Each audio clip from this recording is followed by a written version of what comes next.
State Governor Siminalayi Fubara today officially joins the APC as he obtains the 001 form membership of the party, signaling that he's now the leader of the party in the state.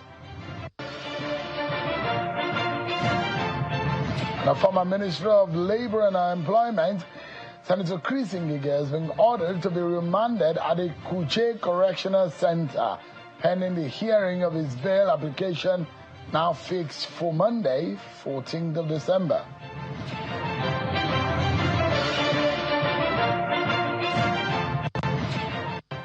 Hello everyone, welcome to the program. This is Politics Today, live on Channels Television. I am Shoma Kimale, right here in Abuja. Let's bring you up to speed with what we've been following for you in the last 2 days or so, and things are developing so fast. It's in Rivers State where we bring you up to speed with what happened today, where Governor Siminalayi Fubara, the governor of Rivers State, says the 2027 elections will be a smooth ride for President Bola Tinubu. The governor today was at the flag off of the Rivers Airport's bypass project.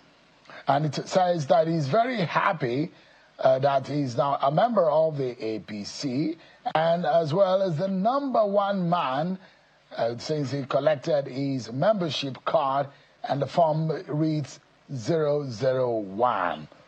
Now, he says from this the moment in the APC that he's there with his old chest and with all his heart.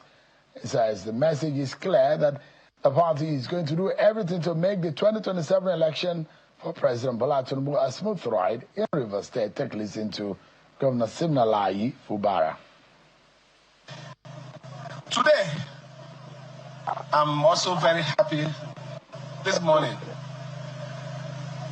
I'm not just a member of the All Progressive Congress. I am the #1. I have collected, listen, wait now, wait.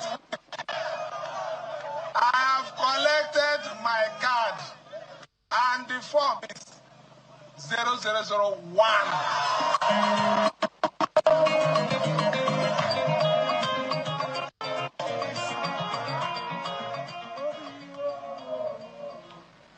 As Governor Sim Fubara earlier today, 001, the #1 APC member in Rivers State. Things are moving pretty fast.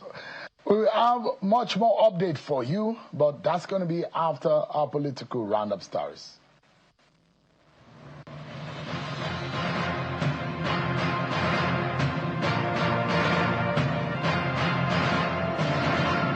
Niger State Governor Umar Bago has sworn in 30 commissioners, 25 elected local government council chairmen and their vice chairman, as well as board members of key state agencies, charging them to demonstrate commitment, integrity and dedication in advancing the new Niger agenda. In his address, Governor Bago says the appointees were carefully selected based on proven track records and capacity, expressing confidence that they would deliver quality service for a greater and more prosperous Niger State. Staying with the All Progressives Congress, the APC in Edo State says it is ready to strengthen the party structure across the state using technology as a catalyst. To this end, the Edo APC believes its membership will surpass 6 million at the end of the e-registration exercise. The chairman of the APC in Edo State, Jarrett Tenebe, stated this during a workshop tagged Train the Trainer for E-Membership Registration at the party's secretariat in Benin City, the Edo State capital. He said the technology-based registration exercise will further enhance the Edo State Governor, Monday Okpebolo's pledge of 3.5 million votes for President Bola Tinubu in the 2027 general elections. The executive chairman of the Kababunu local government in Kogi State has led a team of legal practitioners in a protest to the headquarters of the Independent National Electoral Commission (INEC) in Abuja over alleged suppression of some constituencies in Kogi West in the State House of Assembly. The lawyer who submitted a protest letter to the chairman of the electoral umpire is asking INEC to correct the underrepresentation by invoking his powers under Section 114 of the Constitution to review the division of every state into constituencies. According to the protesters, the correction of the error will promote equitable representation at the State House of Assembly and contribute to inclusive governance and sustainable development in the state.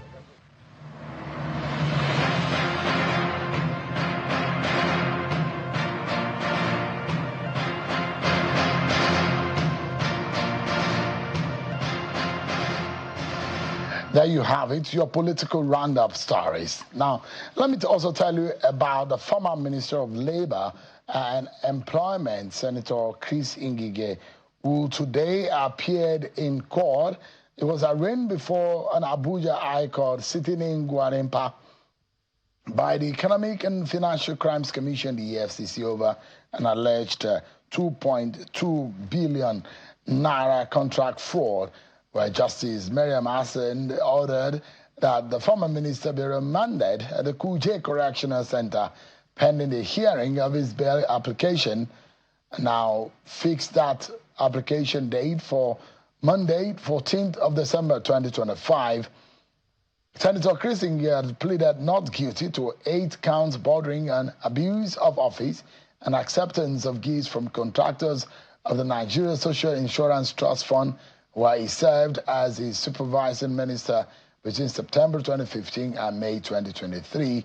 After the plea, the EFCC counsel Sylvanus Tahir SAN applied for a trial date and asked the court to remand the defendant in the correctional facility.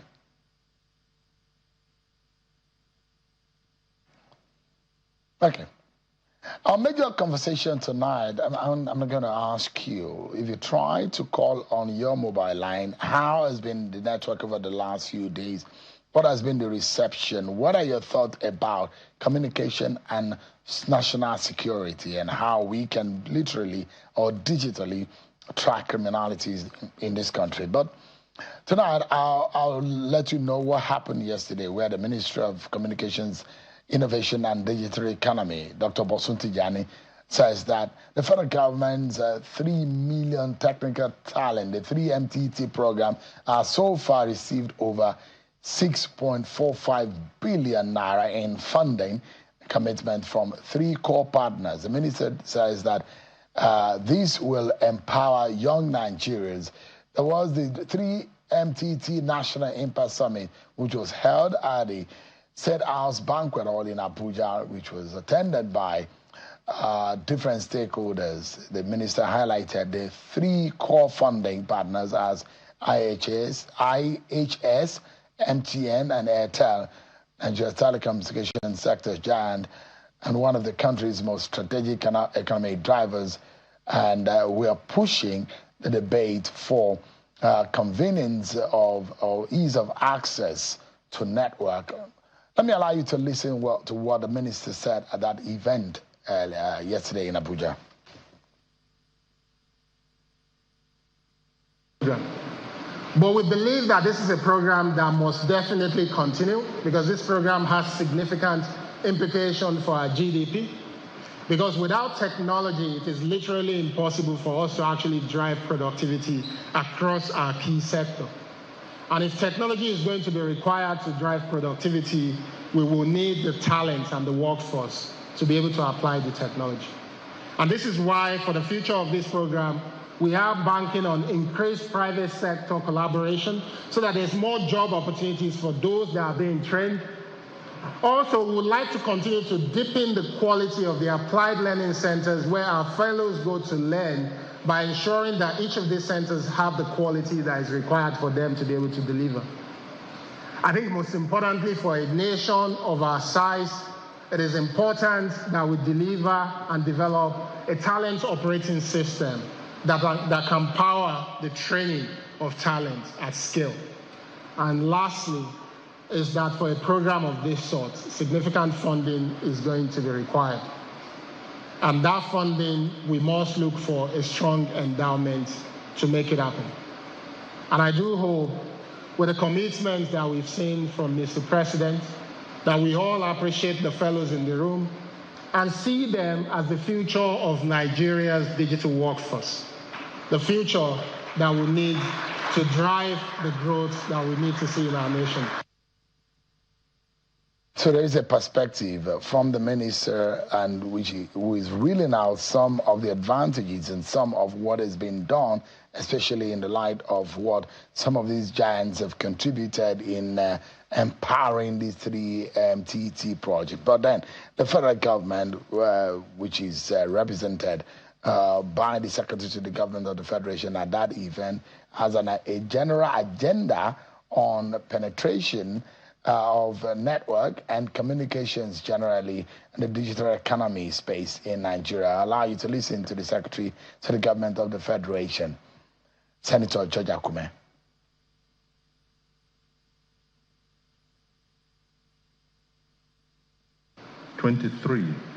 This administration has been guided by a simple truth.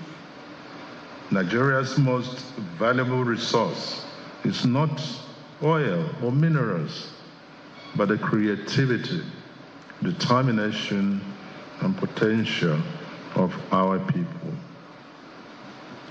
In a world defined by rapid technological change, the countries that lead are those that invest purposefully and meaningfully in the skills of their young population.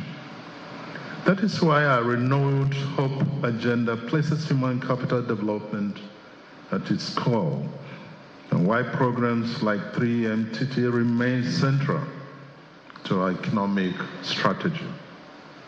Our ambition to build a $1 trillion economy will not be achieved by chance. It requires productivity, innovation, and a workforce whose skills meet global standards.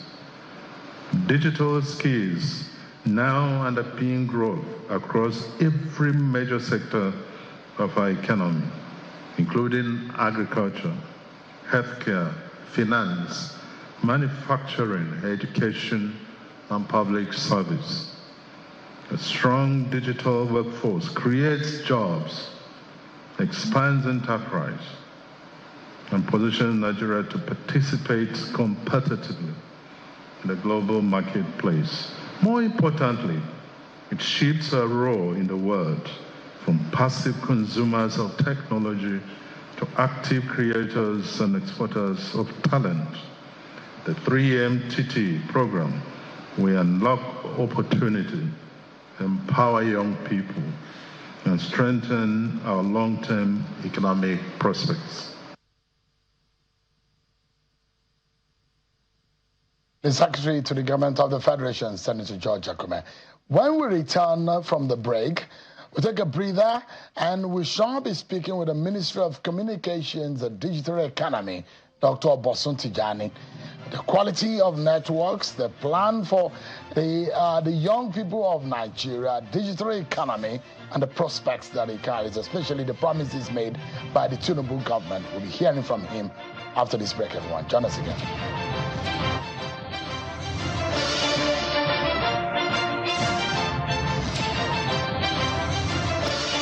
Thank you so much, everyone, for staying with us on the program. In just a couple of minutes, the Minister of Communications and Digital Economy will be joining us on the program. But there seems to be some reactions trailing the defection of Governor Sim Fubara from the PDP to the APC. We're now getting some reactions from a group in the APC who are perhaps not very happy with the development. The party spokesperson, Daniel Onwaju, in a statement earlier today, has said that the Rivers APC explosion, this Fubara's registration, is a mockery of the judiciary. It was saying in that statement that every attempt to revive the friction whose congresses were rightfully castrated by two separate court judgments only reinforces the party's internal crisis and exposes what he calls a dangerous disregard for legal order. He referenced the August 12, 2024 judgment by Justice Sika Aproku and the judge December 2024 ruling by Justice Godswill Obama, both of which nullified the Congress that purportedly produced the group now attempting to register Governor Fubara. Nwaju questioned the legitimacy of the entire exercise. He's saying, does running to Government House to register Governor Sim Fubara in order to validate his group set aside the judgment that nullified the Congress that produced them? The answer is a resounding no. He's reacting to Mr. Tony Okocha and his group, being the group receiving Governor Sim Fubara into the APC. Let me allow you to listen to Mr. Tony Okocha, who is the APC leader, where Nwaju here is contending the legitimacy of Tony Okocha receiving Governor Sim Fubara into the APC. Take a listen to what Mr. Tony Okocha said earlier today. I was called up by the chairman of our great party, national chairman, and given the mandate to visit with you and formally make the presentation of our membership card to you as a prelude to the official reception that you both will turn out. And that assignment for me is a holy one for that matter, I can say so. Before I get deep into that, let me take this time out to congratulate you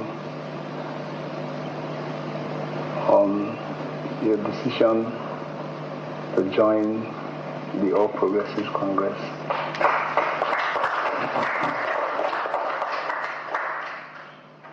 And I think on the day you spoke to Nigerians, I also was at the side of my television listening, and I was comfortable with all the reasons you had used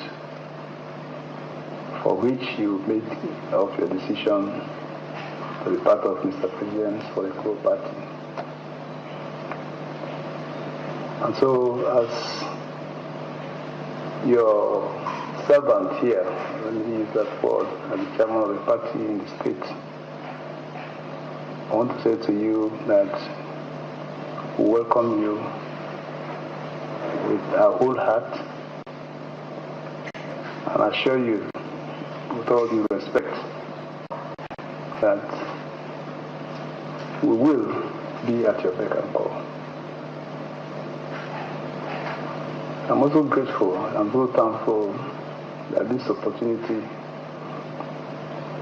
has also presented to me and to us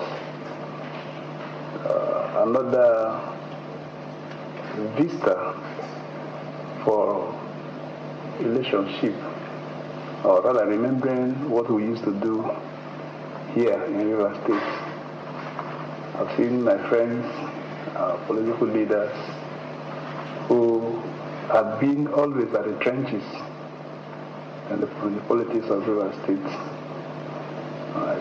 I'm happy that we're all agreeing to coalesce into one political party under the leadership and headship of His Excellency Bola Ahmed Tinubu, GCFR.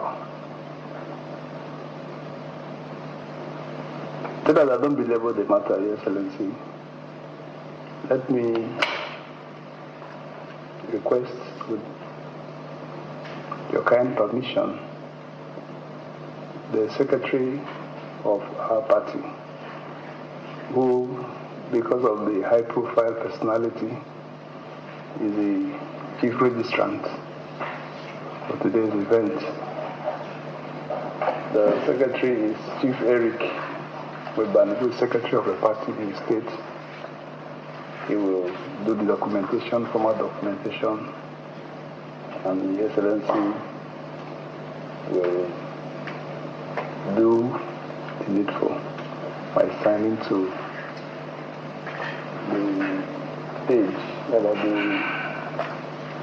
the line where the Excellency is referred to. That's Mr. Tony Okocha earlier. So now, there are those on the other side of the divide in the APC who are unhappy. Now, why will he be the one? He doesn't have the legitimacy, he doesn't have the power, he doesn't even have the right under the law to be calling himself the leader of the party in the APC in Rivers State.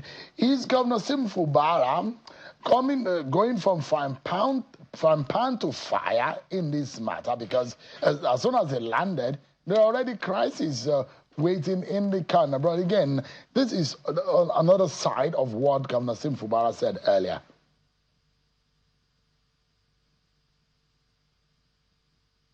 Because I believe that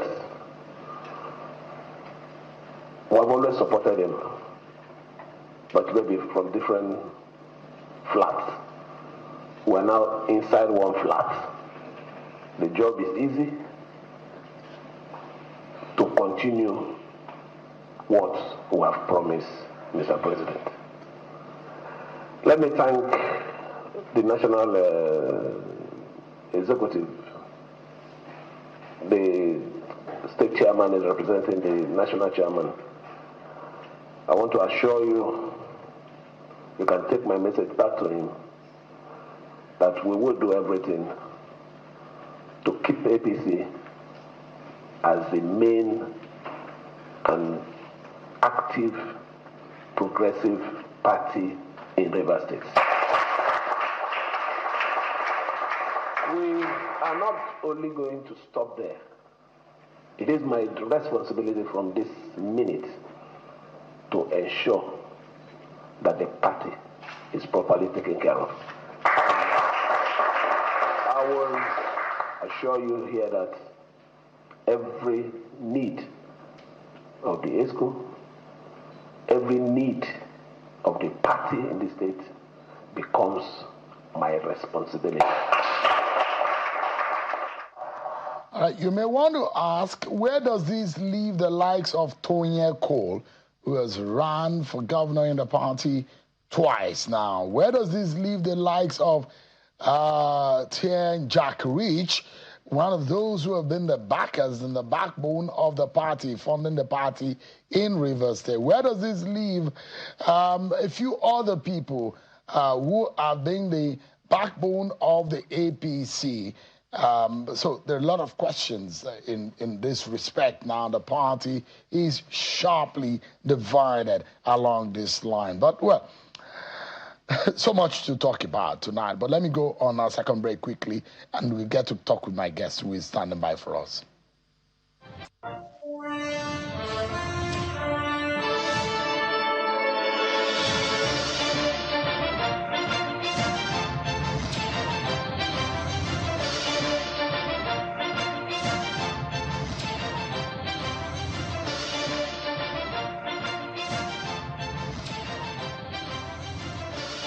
Thank you so much, everyone, for staying with us. Tonight, we take a closer look at the latest developments shaping the communications and digital economy space, from spectrum optimization and 5G rollout challenges to the status of right-of-way reforms, the fiber optic expansion, and the government's new compliance framework aimed at holding operators more accountable. What about the infrastructure of digital communications of information here? A lot needs to be done. Don't forget that the federal government yesterday launched and made public the concept of the 3MTT. What is this all about? Joining us tonight is the Minister of Communications and Digital Economy, Dr. Bosun Tijani, who will shed light on what the government is doing to address Nigeria's frustrations, what operators must do going forward, and how ongoing reforms are expected to transform the country's digital landscape and, in fact, provide jobs for the team in the youth in the country. Thank you so much, Honorable Minister, for joining us tonight. Pleasure to be here, Sheon. Thank you for having me. Thank you so much indeed. 3MTT, what does this mean? 3 million technical talent. It came out of if you remember, when the president came into office, he said he wanted to create 1 million technical jobs. And when ministers were appointed, we looked at the landscape for technology jobs, not just in Nigeria, globally, understanding that the Nigerian technology talents are not only being sought after only from Nigeria, but also abroad as well. And we realized that there were significant gaps all over the world. Actually, as at the time we were coming in, I think there were around over 4.5 million unfilled jobs in the technology space. And because artificial intelligence in itself was also emerging strongly, it was also projected that there was going to be about 170 million new technology jobs being created in the next about 5 years or so. So we saw that the president's agenda of creating a 1 million technical job is actually achievable. But the reality is that, do we have the people with that talent? Because I come from the startup ecosystem. I know that the pool of technology talent that is actually built, the current technology ecosystem in Nigeria, is nowhere near 100K. So if we can truly create 1 million technical jobs, we can go for. That was how we set the target, to say, let's set a target for ourselves over the next 4 to 5 years to train 3 million. If we're lucky, because of the churn rate, some of these people will end up taking it seriously. Some may not. Some may decide not to continue in that career path. So if we get about 30 to 40% of them, we'll be able to achieve the president's goal. So that's what our program is about. I think it's one of the programs that everyone should be proud of in this country, because when we launched it, we got about 1.8 million applications from every single local government, every state, every local government. But we took a phased approach. We said we'll start with 1%, 10%, 100%. So we've done the first 2 phases. We've learned from that. The president is now demanded that we create a fund, a talent fund for digital economy that we can then use to support the full rollout. 3 million technical talent. So it's, but these are in digital areas anyways. Yes, in digital. All right, like training how to code. Yes, software development, product development, cybersecurity, all the range. I think it's about 12 or so different areas themes that we're training. So you have to go to a particular portal. Oh, you go to a website. The website is quite popular. What I always say to people is, any social media of your choice, go to the search option, put number 3, MTT, and I think the rest is history. You will so see if you go on the web also, you can search it now. Any social media. Let's get that done. Any social media platform. I'm always very excited. You know why? Let's do it. Let's do it live. And we'll check it out. Do it live. Let me tell you. I have an average of 100 persons every year that I have the burden of getting jobs for. Absolutely. Quietly, nobody knows that. Absolutely. But people think that I have a leverage to help them get jobs. So I have an average of 100 people. Just imagine 100 people every year asking me to help them with opportunities and jobs. So when I hear opportunities of jobs, I always jump on it. I think when we talk about jobs, what we don't talk about is the skills gap, right? So we do have a lot of people that may not have the skill set that the market is looking for. At the Impact Summit yesterday, the founder of MoneyPoint was there. I don't want to misquote the exact number, but I think it was close to 700 unfilled technology jobs that they don't have enough people with the skill set. So he was excited about the program that we're running. And he was saying, if this program can truly help to skill people, give them the right skill set, we can get them there. Of course, because a lot of these people are still entry level, we have to ensure that when we train them, we also find them opportunity to practice, and that's what we've done. So we have the EU and UNDP actually, through the Jubilee Fellowship Program, paying for these people to get internship opportunities so that they can hone their skills and then become valuable for employers. So the process had started already. People are already being trained. Oh, yeah, we've trained 135,000. This program started... So you're targeting 3 million. 3 million, So you've done about less than 200,000. So there are 2 ways in which we train. You can go on the portal and learn. So that's what we call the online learning option. But there's also what we call the cohort-based learning. Okay. So every 6 months, we onboard a new set of people, and they have physical centers that they have to go to go learn. So those ones, we've trained 135,000 of those cohort-based learning. But there's over 300,000 that have learned on the platform. What is the duration of the training? 6 months. It's typically 6 months. But we then do challenges. We do innovation. That's what I'm saying. If you go to any social media, not just the web, go to a social media platform, put 3MTT, you see a lot of the participants actually self-reporting. Yeah, they so are they self-report being paid when they're doing that? So the president wanted us to pay them stipend while learning. We're still working that out. But what we do is that we run innovation challenges every month. And those of them that are able to put what they've learned into practice and show us the stuff they build, we give them things like laptop, we give them internet opportunity to be able to learn at home. We also know that a lot of these people actually don't have their own personal devices. So we've worked with 201 applied learning centers all over the country, 201 applied learning centers all over. And these are spaces where they can go. In some of those spaces, there's laptop, there's good internet that they can use to learn, just to ensure that we reduce the barrier for them as much as possible. So now, I mean, I've gone on Instagram. No, on Instagram. So this is what it looks like, the web. And I can see the 3 million technical talent on Instagram and on Twitter. Also, X is also there.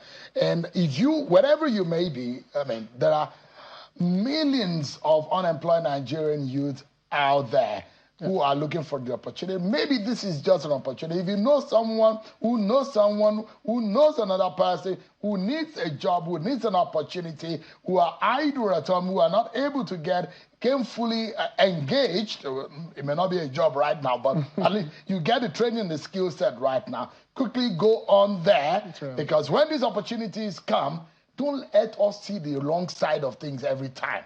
This is a positive one, isn't it? So go on all your social media and also check it out. But Minister, I have a challenge for you. Yes, you are training, but the question is the actual jobs, right?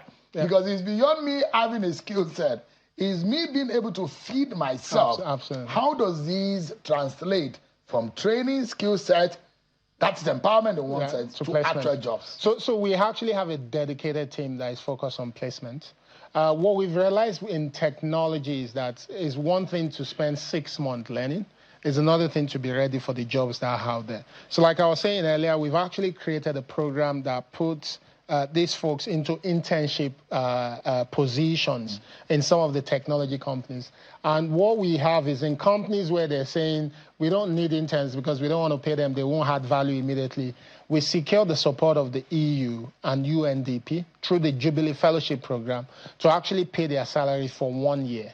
And they've done close to, I think, about 3,000 of those people. From the record we have, we've actually also supported in placing over 15,000 of these people. And we know that that number is small. We know that the number is small. But the reason for that is that there's still a lot of work that we need to do to continue to polish these people up. But what we're also doing is now partnering with folks who can help with foreign placement, because there are so many foreign companies that are looking for Nigerian folks to work with them locally. So BPO services, for instance, there's a number of those companies that we're signing up. So they pair our people with these foreign jobs so that they can work remotely. Some of them earn dollars in the process. We're not stopping. There's no hard, fast way of getting this done. It's a very painful process. And the team behind it is working so hard to get it right. And that's why I always say to people, don't just look at the website, any social media of your choice. Put 3MTT there, and you see the testimonial from the participants. Right. That's what I want people to see, actually. I would like you also to do a bit of a work. Sure. And I'm not giving you any consultants because maybe government may not be able to pay for it. But look, I mean, some of the things that some of us are being taught in our expert area of study is the fact that communication is halfway into governance. Whatever you're doing doesn't make sense to the average person if it's not properly communicated. Absolutely. If you have the opportunity to push as much of those testimonials to the faces of Nigerians, let Nigerians know what that can also inspire those who do not know. Well, let me be particular. And look, I'm going to hold you by the trouser, Minister, not literally speaking, but you are from that sector. You are not just someone who was in the classroom. You are literally practicing and training people and creating hubs. In some other climes, and there you will find a lot of those who work in the United States who are living in Pakistan and in India, who have never been to the United States, but the jobs are cheaper being farmed out of the United States. There isn't, if you know one, can you please tell me, in Nigeria where you can just walk in with your laptop, really have internet and power. These kind of hubs, maybe it will help. And those who think that we need these kind of hubs as in other clients where you literally can walk in and gives you the opportunity to be able to do digital jobs. So I think you're describing two things. One is whether there are hubs, physical hubs, where you can walk in with your laptop and there's power. There's thousands of that in Nigeria. That was my bread and butter. Right. CC Hub, which I co-founded, which is in Yaba, started that concept. It was the very first one in Nigeria. And there are tons of it. So even entrepreneurs like Ian Oluwaboyeje has just announced a couple of others. There's one that we're now talking to the gentleman that is running the transportation hub in Oshodi. There's almost 15,000 square meters there that we're now working to convert into a large-scale talent hub, where kids coming from every part of Lagos can go into. But beyond that as well, NCC, for instance, if you remember the hub that was burnt down in Kano, that were renovated, that's now been done.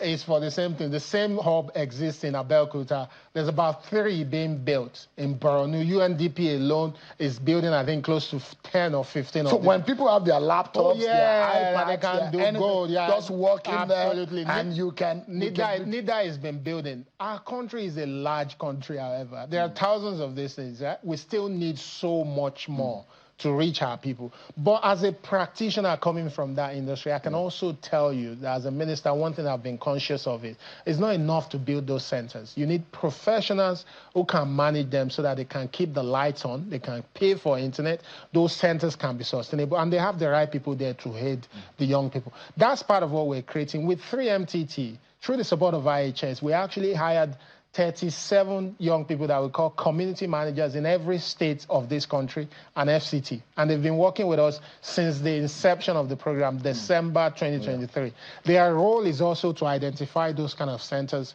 work with those centers. The folks that have applied for 3MTT in their state, they take them into... So yesterday when we had a program at the State House, banquet hall, they actually were the ones who led all these people down to Abuja to have that impact summit. And on stage, we had so many of them talking about their experiences. So the other part of my question, I'm happy that this kind of hubs, and now you refresh my memory. Inyolu, of course, told me about how one also started in Ilorin, quite interesting. Which is one of the best in West Africa. And we actually need to start talking so much about this so that people can hear and understand. If you don't know things exist, and under your nose, some of these opportunities are there.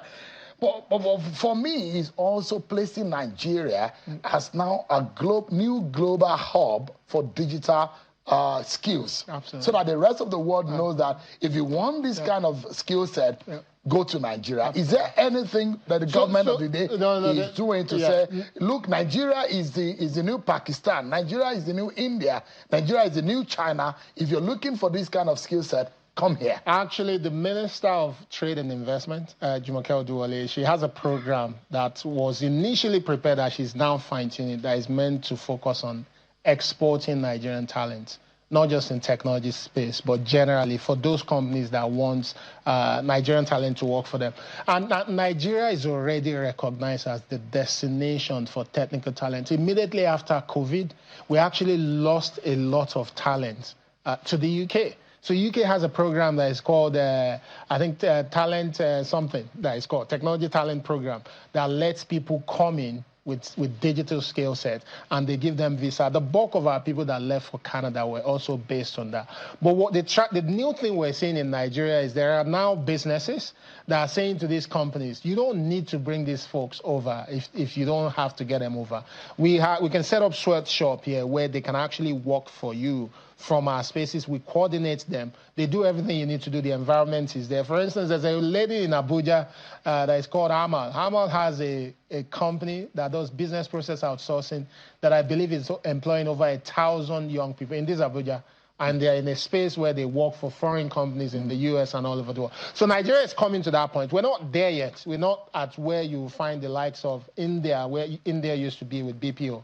And if you also follow, actually the vice president has been leading a program to ensure that Nigeria become a BPO destination, which is quite strong as well. 6 billion in commitment funding. It's not commitment, so that's money already spent. Okay, spent already. Yeah, the first phase of the program was fully funded by the private sector. Okay. And the way we did the funding was extremely transparent. They didn't give the money to government. So the centers, the 201 centers that we used to train these people all over the country, we had to support them with resources to keep the center open. So for instance, when MTN gave us the resources, that money was given to Lagos Business School, and Lagos Business School managed the disbursement to those centers. It did not come to the government. 6 billion? 6 billion from IHS, from IHS, from MTN. Google is also spent. Airtel also is spent a lot. Airtel's money is not managed by government as well. It's used for specific things. So you can tell that the industry actually sees the value in this, and it's something that they want to see happen. Minister, you know, I always, going away from you, you know, I always look for trouble with you. Especially because I have problem trying to, and I'm not the only one, drop calls, bad. It's been horrible in the last 2-3 days. What is the cause though? So I'll be very specific on the one because you're in Abuja, right? And this is not Eden. So there's been a particular case between the company that is responsible for managing most of the towers in the country and their supplier of diesel. There's a court case between them, and that supplier used the union to shut down some towers in Abuja. In fact, it's a case that we've been dealing with, and we've been trying to get those towers back up because they didn't allow supply of diesel to those towers. That's what's responsible for the drop costs that you've been seeing in Abuja. On a bigger level, I know, Shane, you and I have had this conversation. I want us to look at some of the challenges we face in this country from a very constructive point of view. And that's what's unique about the president that we have today. It's not taking shortcut approach to fixing problems. I raise my hand up and I say, as a minister, with the support I've gotten from the president, there are 2 significant projects that I've worked hard on in the last 2 years, that by next year, their actual implementation will start. It's taking 2 years because one of them requires $2 billion US that we had to raise money for. And we've been able to raise the government contribution in that money. We're now speaking to the private sector. They are all on board. We're setting up SPV.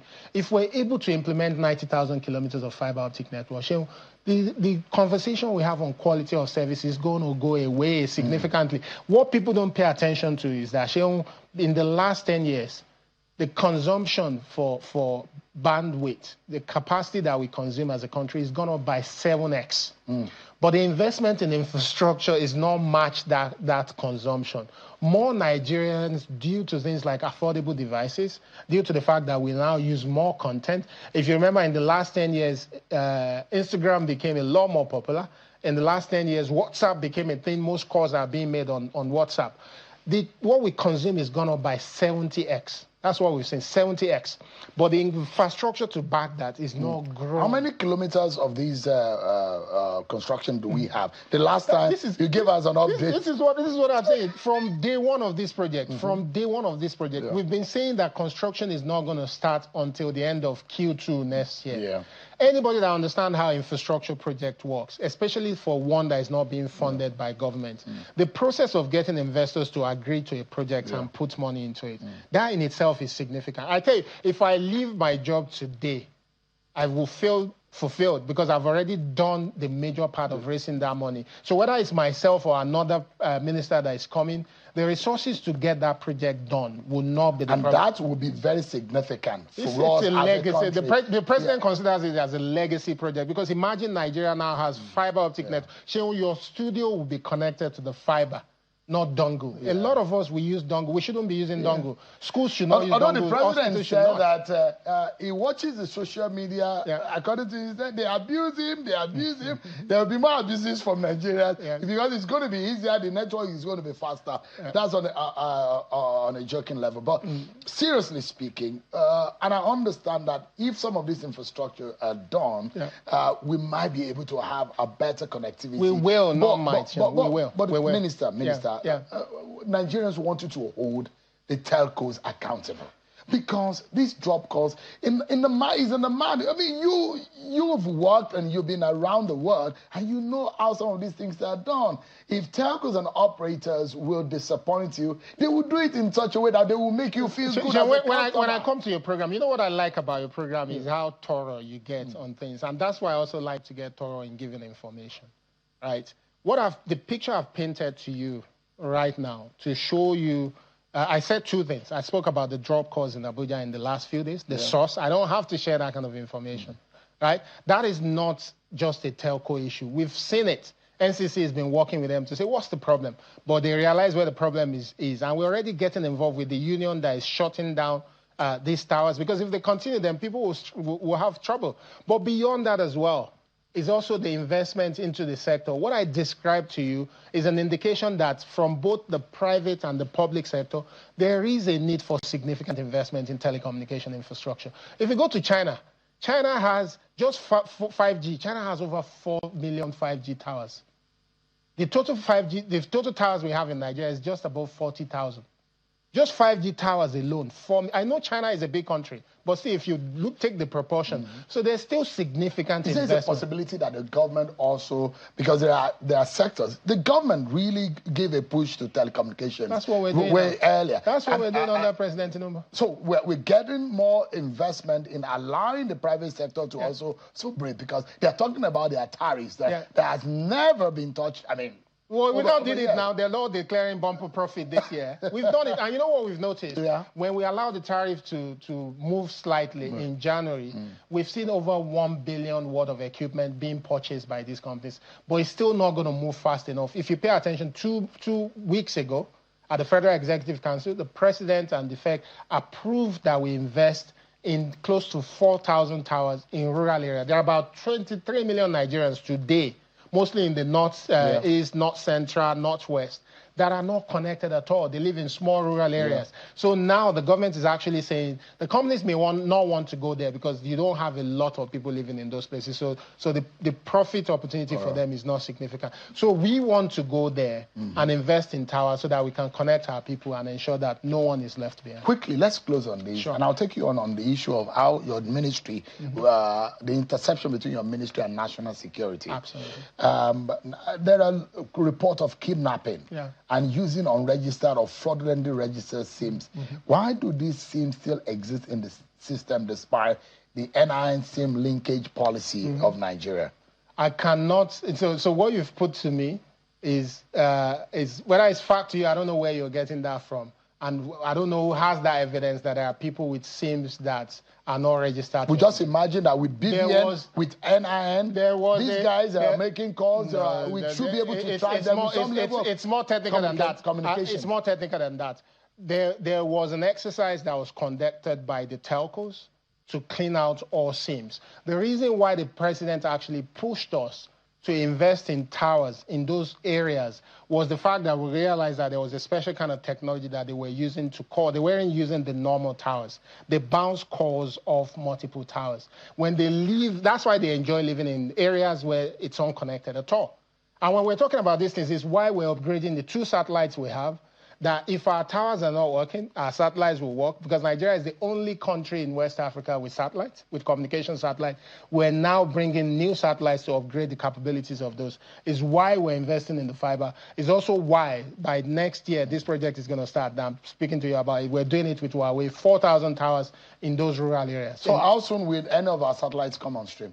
Satellites, that one is the 3rd leg of the project. That would take longer than the other two, because the other two they're already well progressed. Minister of Communications and Digital Economy, always a pleasure having you on the program. I wish you the very best. Thank Not you so the much. easiest of things. Yes, calls might be easier to dial, but dialing your way through this sector, it could be a very But we're doing a fantastic job. I think we're extremely fortunate that the president has actually been supportive, whether it's in critical national infrastructure declaration, harmonization of taxes, whether it's in the tariff that is given the company. You know, when the president came was when he signed the Data Protection Act into law as well. He supported 3MTT. I think we're on a path to something. And I just hope Nigeria will follow And when the fruits start to come, we'll all enjoy it. Thank you so much, Dr. Bosun Tijani, for joining us now. But the good news here, everyone, go 3MTT. I'm always very excited about some of these opportunities. It's not all about gloom and doom in our nation. There's some opportunities also. Go get it. And if you have anyone that needs the opportunity, let them get a skill set. That's how I'll close the program tonight, everyone. Many thanks for watching. God bless you.